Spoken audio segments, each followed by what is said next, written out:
should be recording Yep. a pass-through video Oh, sick. from Richie's perspective. Right. Oh, cool. So Tanaki is like oriented towards where I originally spawned him. Yeah. So like when you grab him, he like looks back at the origin. Basically, Is that right? Yeah. So these are volumes.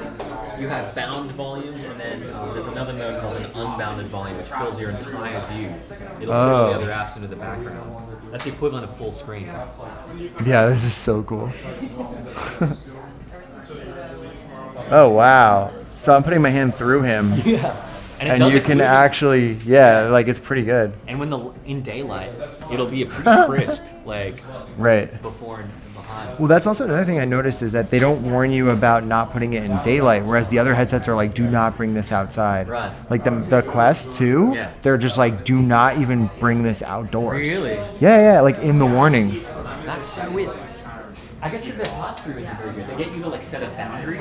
I don't know, they say something, I think it's about like damaging the, I don't know, like I have to look at it again, but I remember it being like very clear, like do not, like bring this outside. I was like, wow. I don't know if it was on the Quest or maybe it was the Vive. They would get you to trace a boundary of safety, and then they'd be like, don't move it. Oh yeah, that's in the Quest too. Yeah. But this is like, just go anyway. This is so funny.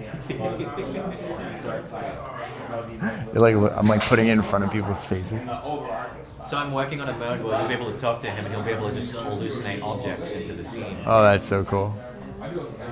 This is so funny.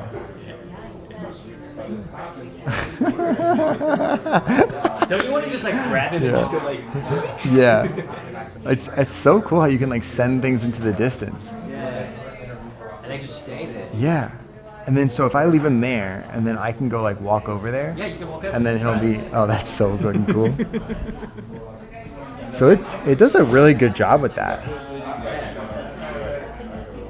Yeah, so like yesterday when I tried it for the first time, I was like, my impression was like, okay, this is an incredible developer preview. It's definitely not a consumer like production ready thing. Yeah. But it does feel like they got a lot of the like core physics and stuff right. Yeah. And so like people can build really great stuff with it, and then I imagine like the next version will be like 18 to 24 months away. Yep. But it'll have like all the things fixed, I think so. and like weight will be fixed and all that. Yeah.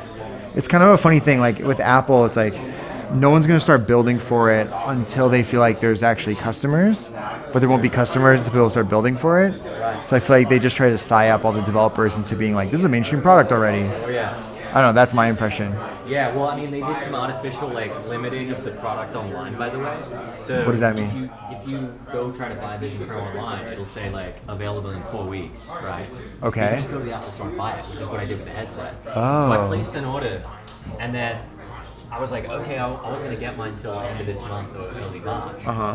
And then I heard from a friend, they're like, I think they're artificially limiting them online. Go into the store. And I walked right into the Benson Right, store. and they're not sold out. And they're like, here, you just buy one off the shelf. And so I canceled my online order. So they're trying to create hype around it.